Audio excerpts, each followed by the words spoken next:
Welcome, everybody, to the Security Guy and the CIA Spy Show podcast, where we are keeping you on top of what is new and ahead of what is next at all times on all things security, tech, and digital literacy. Knowing that when good people like you want to make sure that their money, their family, and their business is safe and secure from attackers, hackers, and thieves, or you just want to make sure your tech is running smoothly, my name is Robert Siciliano. I am the Security Guy, and along with my co-host, Peter Warmka, who is a real and retired United States CIA spy, we will give you every single tool, tip, tactic, and skill that you need to fight the bad guy and keep your physical and digital life secure, worry less, and even make you happier. This podcast will help you breathe easier with less stress and a greater sense of well-being. So let's get at it. And welcome to the Security Guy and the CIA Spy podcast. I am Robert Siciliano, and this is Peter Warmka. Robert, how are you? It's been a while. It has been a while, Peter. I'm good. I have been on the road. I did a presentation yesterday in Louisiana to the Louisiana Association of Realtors. Spoke to 200 plus people. They are a lot of fun down there. I was on a big stage in front of lots of people, and haven't done a lot of that due to COVID, obviously. But yeah, the energy and the reaction from the audience and the interaction. It was engaging. It was fun. It was lively. Lots of questions, and that's really how it should be. You know. How about you, Peter? Absolutely. No, I've been traveling has been kind of crazy. It goes in spurts, right? In a matter of 4 days, I gave 3 presentations. First one in Harrisburg, Pennsylvania. The second one in Las Vegas. The third one back in Philadelphia. So you imagine how much time I was spending in the airplane and the airports. That's the only downside. Being in person is far better than the virtual. It is so much better, as you know.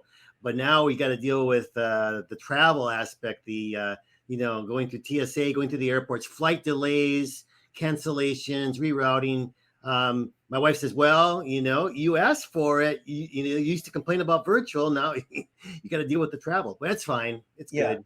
Yeah, it's fine. And the learning experience, ultimately, I find is better when it's a live presentation. The interaction, the ongoing engagement is better. Virtual, there's tons and tons of benefits to virtual, tons and tons of benefits to live in person. I will present anytime, online, in person, doesn't make a difference. The point is, I'm going to get my message across no matter what, and I know you're going to do the same thing. Mm-hmm. You know? Well, I guess with the COVID, it kind of like opened up it opened up the channels more for us and for other speakers, right? Because before it was only in person and we could only reach a certain amount of people. Now with virtual, there's a lot of events that are hybrid, conferences that are hybrid where they'll have in person as well as virtual. So we can reach many more people, which is really important to both of us. Yeah. So Peter, today, we're, as you know, talking about the shooting in Buffalo. Okay. Both of us have experience in issues like this, speaking to issues like this, what to do, how to prevent it, being proactive, what are the signs to look for. Now, I've done plenty of programs on workplace violence and active shooters. And unfortunately, the general public is not getting the message. Corporations aren't getting the message. Government isn't getting the message. Those who see someone, know someone who is acting out, aren't speaking up when they should. Okay. Mm-hmm. And this is going to be a controversial topic we're going to talk about today. We're not going to get into too deep into the weeds regarding things like gun control, but we do need to talk about the political aspects of things and at some level and how some are stoking the fire. Okay. So now guaranteed we're going to upset somebody. There's no question about it. Okay? We can't point a finger at just one, party or one person or whatever. I mean, it's accountability across so many different facets of our society. No question. Okay. I am going to lead with an article from the New York Times, which I got just, in the past day or so. And it's important that, we discuss this. So the Buffalo killings are part of a pattern most extremist violence in the U.S. comes from the political right. Now, no one wants to hear that, but let's just get into the stats, okay? So numbers don't lie. Over the past decade, the Anti-Defamation League counted about 450 U.S. murders committed by political extremists. Of these 450 killings, right-wing extremists committed about 75%. Islamic extremists were responsible for about 20%, and left-wing extremists about 4%. Okay? I mean, the numbers don't lie, right? Mm-hmm. So nearly half of the murders were specifically tied to white supremacists. Now, anybody who's aligning themselves with a white supremacist, which is considered the far right, not the right, not the left, not the center, the far right, anybody lining themselves up with the far right isn't going to like this. If you're on the right, okay, that's fine, but you're not the far right. All right? Agreed, right? Correct. Okay. So murders connected to political extremism by type: white supremacy, 55%, anti-government, 14%, other right-wing, 6%, Islamist, 20%, left-wing, 4%, other, 1%. So as this data shows, says the New York Times, the American political right has a violence problem that has no equivalent on the left. And the 10 victims in the Buffalo this past weekend are now part of this toll. Right-wing extremist violence is our biggest threat, says Jonathan Greenblatt, the head of the ADL, has written. The numbers don't lie. The pattern extends to violence less severe than murder, like the January 6th attack on Congress. It also extends to the language from some Republican politicians, including Donald Trump. Okay? And conservative media figures that treats violence as a legitimate form of political expression. A much larger number of political Republicans don't use this language, but also do not denounce or punish politicians who do use it. Kevin McCarthy, the top House Republican, is a leading example. So you can, we provide the show notes at the end of the, once it goes live. You can dig into the information yourself. You could do your own research and find out what's, legit and what's not. It's important to emphasize that not all extremist violence comes from the right, and that the precise explanation of any one attack can be murky, involving a mixture of ideology, definitely mental illness, gun access, and more. The immediate aftermath of an attack, people are sometimes too quick to claim direct cause and effect, but it is also incorrect to pretend the right-wing violence and left-wing violence are equivalent problems. So, thoughts? I would like to insert something here. It's kind of interesting because I think we always, to give some perspective, need to compare what happens inside of America to what happens in other countries around the world, because there's not only this pattern of right-wing extremists in the United States, there's a lot of it in other countries. There's a lot of it through parts of Europe, Western, Central, and even Eastern Europe. But they don't have these incidents of these shootings tied back to, so we have a problem. We have some of the same issues in other countries, but here it's manifested in this violence more in than in these other countries that also have severe cases of extreme white supremacy. And having access to 400 million firearms, high-powered firearms with high-capacity magazines, obviously, fuels the problem. Guns aren't, as they say, look at, there's no question about it. I'm going to step in something here. Having access to high-powered firearms in mental illness doesn't work, obviously. There are millions and millions of people that have access to high-powered firearms with high-capacity magazines that aren't causing any problems whatsoever, right? So are guns the problem? I can't say that guns are the problem. It's people who are mentally ill that have access to guns that are the problem, obviously. Right. Guns aren't the problem, but there is a problem with people who have access to guns who shouldn't have access to guns. How to solve that? Background checks, mental health, wellness checks.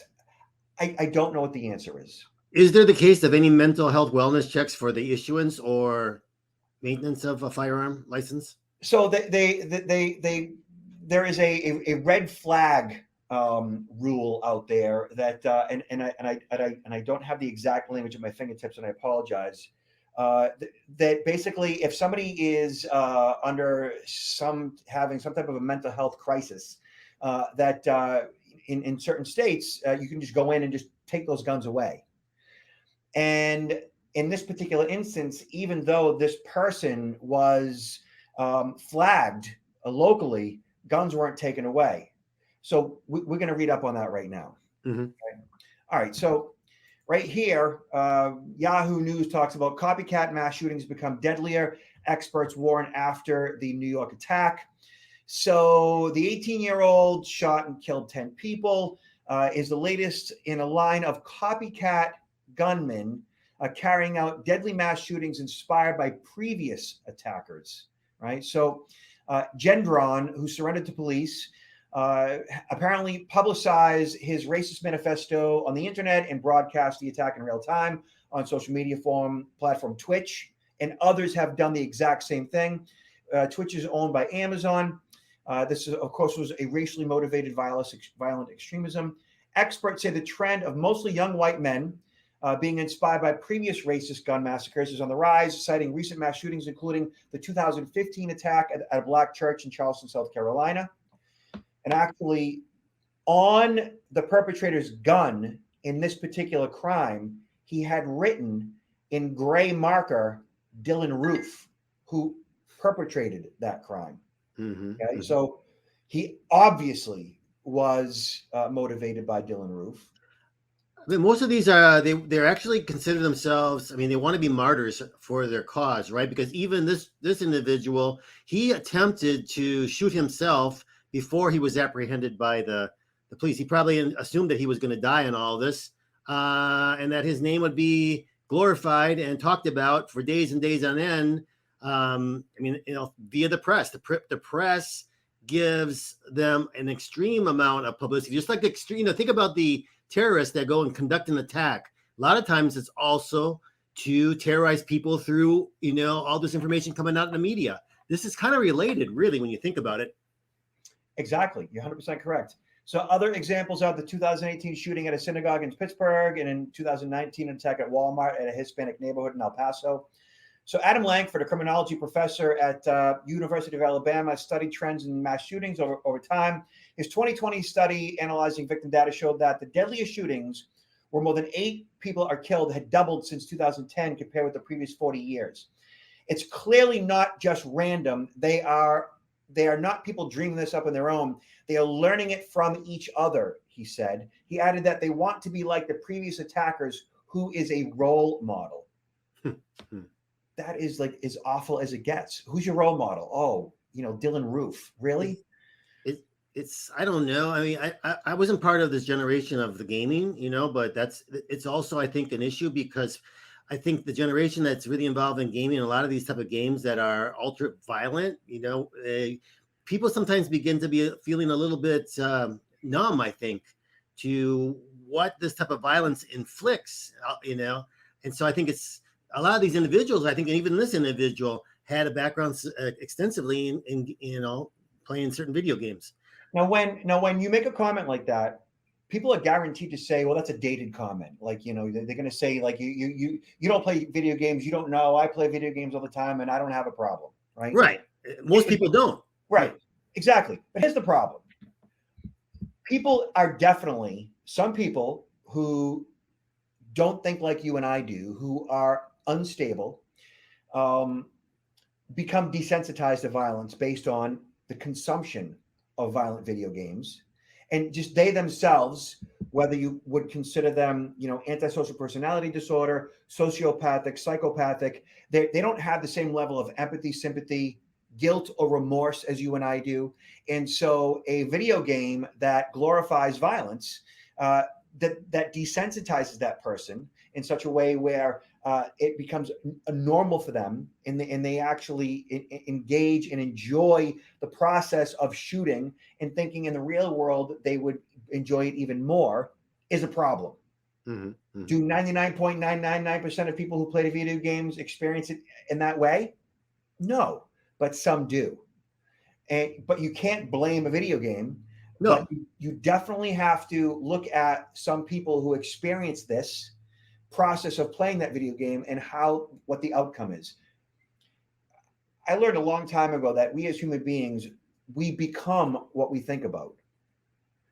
And so if you are somebody who consumes information all the time about mass killings and begin to find pleasure in that, and the ideology wrapped around replacement theory, whatever it might be, and that you find a certain amount of satisfaction in others who have taken lives of others for a certain cause, as you become what you are consuming and you become what you think about, you are likely to act on it. Mm-hmm. Well, I think in almost every single case, this doesn't happen in a vacuum where it's like, oh, that's surprising. We never saw anything happen in this individual's past that would indicate that there was a concern. In almost every case, there have been people, whether it could have been maybe, I don't know, they haven't really mentioned too much about his parents, but he's only 18 years old. I would think the parents would have some pretty good insight into his formation and kind of like what he's been going through over the last few years. I would think, given his young age. Then there's going to be maybe a few friends and acquaintances, perhaps co-workers. There's going to definitely be people, and it's been mentioned that he was posting things online. There were people that knew about it. So it's not like this just happened, out of the blue without any sort of indication. Yeah. So as a matter of fact, in the New York Post, they talk about how he had wore a hazmat suit to school, was hospitalized after threatening classmates.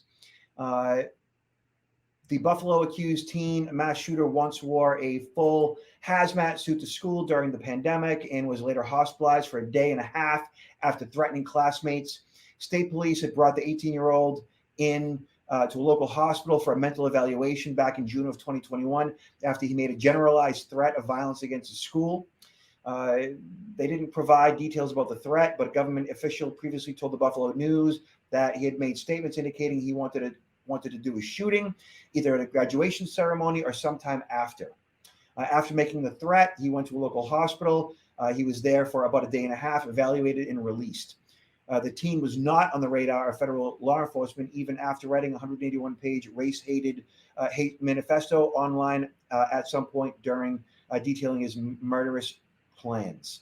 So in every single situation, there are leaks, purposeful leaks of this data that shows the intentions of these killers.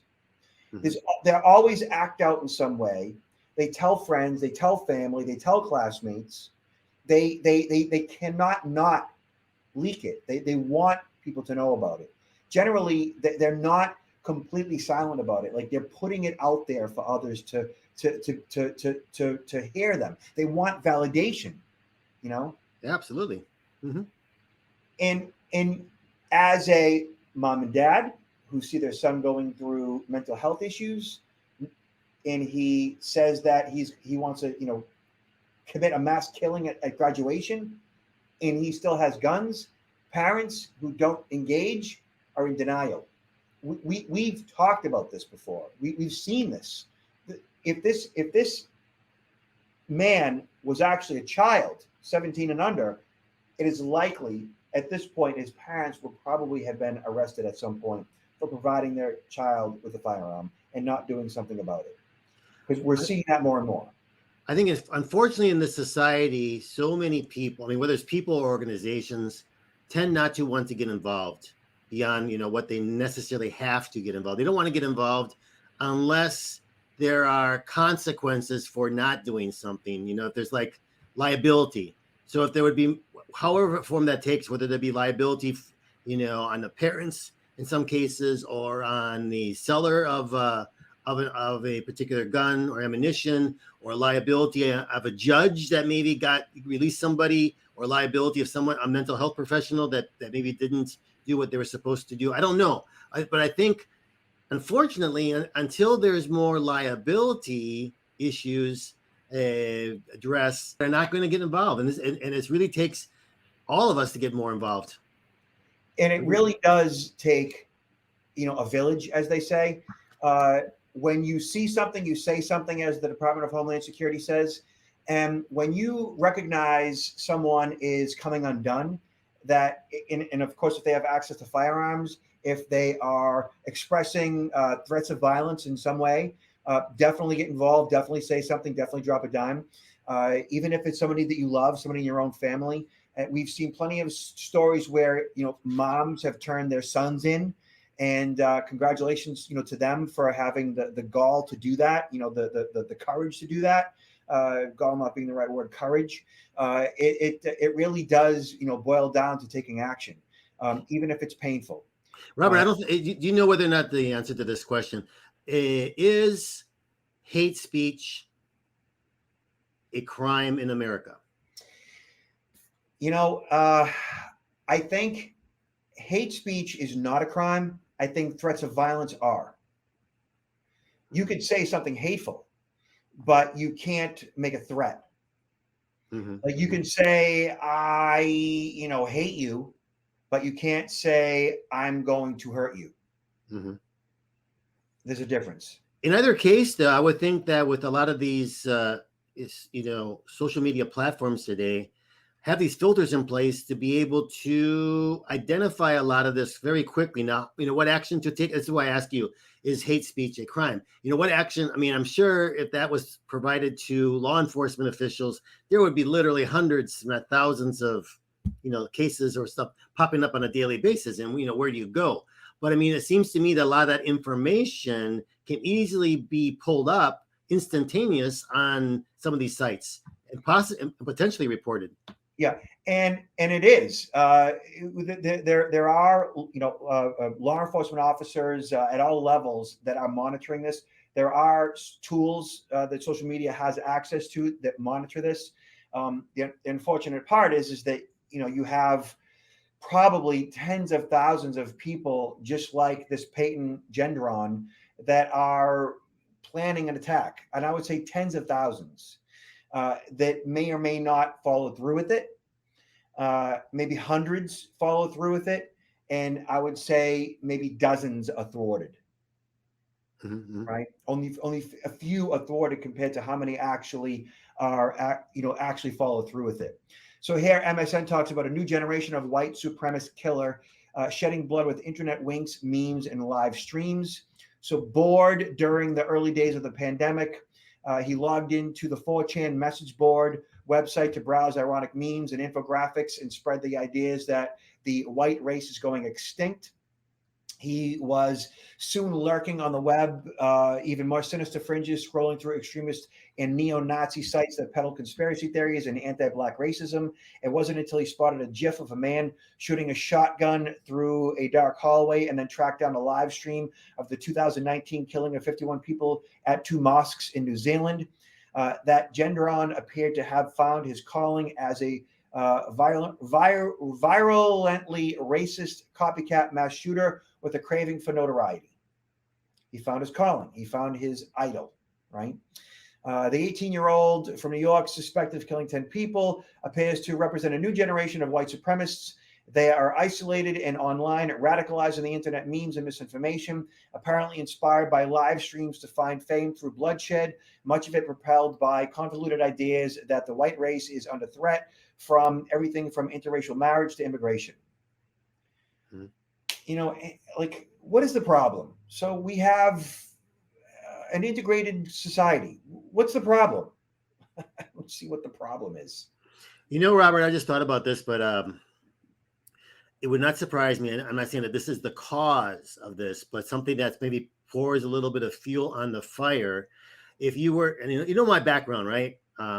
Intelligence, and always looking at how nation states will try to weaken other ones, who might be bigger threats, right?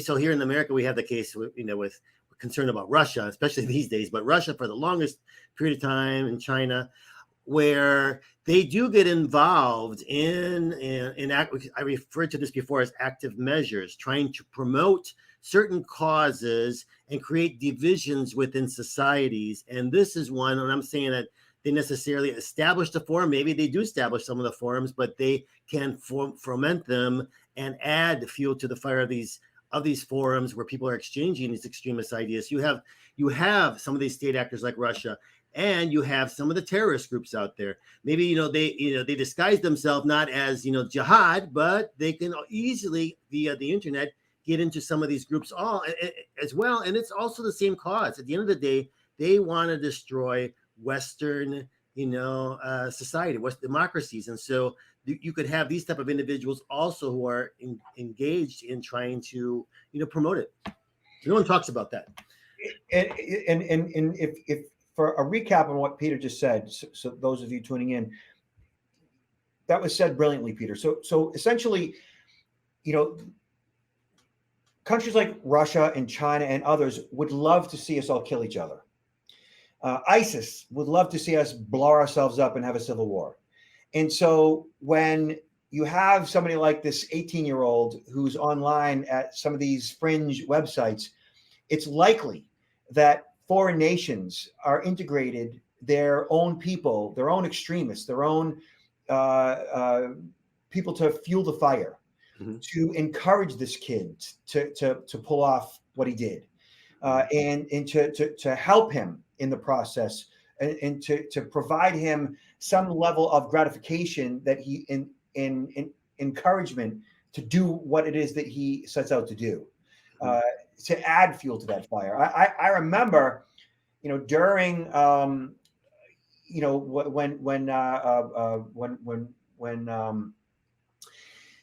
when BLM was doing all their marches and all the racial strife that we experienced during the Trump administration, and I had something to say about what was going on, it was obvious that there were internet trolls infecting my feed in such a way where they were coming out as white supremacists and on my own feed, countering what I was saying. So speaking to, Kaepernick kneeling in the field and why he did what he did, I would speak to it in such a way where, he's doing it specifically because, young black men are being killed by law enforcement officers. And that's a horrible thing. And that's all this man is doing, is bringing attention to that. That's why he's protesting. It's not because of the flag. He's doing it because he wants to bring attention to, young black men being killed. And my feed would immediately be infiltrated with all these memes that it was obvious to me weren't actually humans. It was like bots specifically trying to add fuel to the fire. Yes. And that's the point, they want to divide us. And if we are divided, it's easy to conquer us. So yeah, brilliant insight, Peter. Yeah. There's so many different, things that have happened in the past, where they've done that. And this is, I think it's a perfect storm for them to be involved in this right now. It really is. All right. So, listen, everybody out there, just pay attention to what's going on around you. Be aware, be alert, know what's going on around the perimeter of your body. If you see something, say something. If somebody in your life is acting up or acting out, definitely drop a dime. And there's nothing wrong with that, especially if it's a mental health issue. People who have mental health issues, they just can't help themselves, and they need help from people around them. Even if they're difficult, in some way, you should bring attention to what's going on. Now, this right here is really important. The CDC came out just this week saying that gun crime wave, warning over summer of violence with kids pressured to carry guns in U.S. war zones after shooting deaths hit record high. So there are fears that this summer will bring a Wild West-like gun violence in U.S. cities where even good kids feel pressure to carry guns. Okay.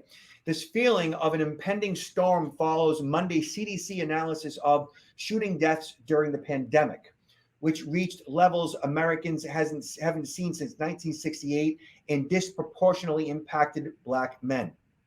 So the red states have the highest firearm mortality rates, according to the CDC. That's significant. Think about that. I think there was a rise in shootings during the pandemic, but I think it was more limited to smaller shootings in certain communities, and that's, if you compare it to mass shootings, I think mass shootings overall were way down during the pandemic than during the pandemic. I think these are more incidences, but I think smaller compared to before. And I think now we're starting to see some of the mass shootings again, My fear is that they are right. I mean, that there will be more. And what could happen, it will force us, society, once again, to become more isolationist, right? Because during the pandemic, people weren't going out. They were afraid of getting the virus. They started to do a lot of things online. They're shopping online, attending religious services online, etc.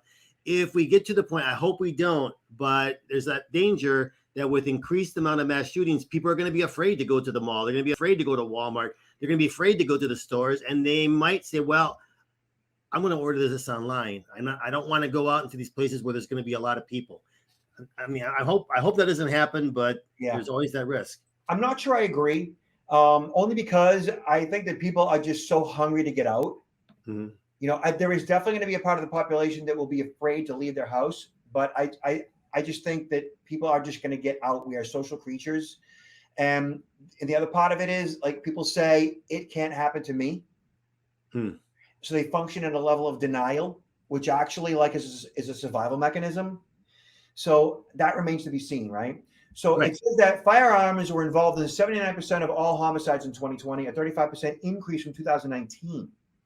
According to a May 10th report published by the Centers for Disease Control, there were 19,384 gun murders in 2020, which surpassed the previous high of 18,253 recorded by the CDC in 1993. The sky-high number of firearm murders coincided with the pandemic-fueled spike in gun sales. In 2020, the number of monthly federal background checks for guns purchases were consistently at least 20% higher than the same month in 2019. So it's about to be a crazy summer, and you can feel it in the air, some say. Look at, like, your head being on a swivel, look to the right, looking to the left, knowing what's going on behind you. When you see someone acting up, pay attention, be alert, be aware. I think that, you know, with what's going on out there, people, like, you always hear people talk about, you know, just being real, just be real. And people being real today means them being their true self. And I have a feeling based on observation that people being real is that people who are angry are angrier. People who are kind are kinder. People who are impatient are more impatient. Right? People who are violent are more violent. So people are more real. I think over the past 5 to 6 years, people have essentially, whatever they are or whatever they were, they've come out of the closet in so many ways. Their true selves are exposed, and they're not apologizing for it. And you see it all over social media. And I think that's a problem. I think you're right. Because it's causing a significant amount of divisiveness. And it's going to get worse unless people just get nicer. And I don't know if that's even possible. Well, we can't give up. We got to maintain a positive attitude. And I think your comment, really, we got to be aware. Situational awareness. You know, in this country for years, decades, we've kind of didn't have to worry about looking over our shoulder or looking right or left, you know, but in a lot of other countries you do, because I've been living in a lot of these other countries. People are just sort of like, you know, even when they drive their car, they never look in the rearview mirror or the side mirrors. You just, you know, but you really got to know what's going on, because otherwise you're not going to be able to react. Right. And it's not about being paranoid. It's not about worrying. It's about taking control in such a way where you are on your toes, you're aware, you're alert, you're knowing what's going on around the perimeter of your body, 50 to 100 feet at all times, that you are cognizant of your environment and of all those around you and what their intentions are. What their facial expressions say, what their body language exudes, what their voice is telling you, right? You know, the tonation in their voice. And if you encounter somebody with a firearm who means to do harm, you have two options: run the opposite direction or run towards them. And running towards them, in many situations, if you don't have a firearm, is extremely, extremely volatile and difficult, and for some, virtually impossible. Peter? Yeah, I agree 100%. I just thought about this. I've been conditioned for such a long period of time when I see somebody, or especially if someone's kind of like approaching in my direction, I look at two things. I look in their eyes and I look at their hands. Those, for everybody, I always look at those two areas right away, because then I can determine whether or not they could, be a threat in some way just by looking at. And because if you're looking at their eyes, usually if they're going to be a threat, they're going to be, people that are going to be a threat, they're going to be looking at you. They're going to be looking at you, your eyes, and they're probably going to be carrying something. So maybe that's my paranoia, but I feel pretty much more aware of my surroundings by doing by exercising that sort of. Yeah, I don't call that paranoia. I call that training. Mm-hmm. That's your training, Peter. Mm-hmm. And if more people did that, I think that more opportunities where people were acting out would be stopped. Mm-hmm. Yeah. And on that note, Peter, what do you got to plug?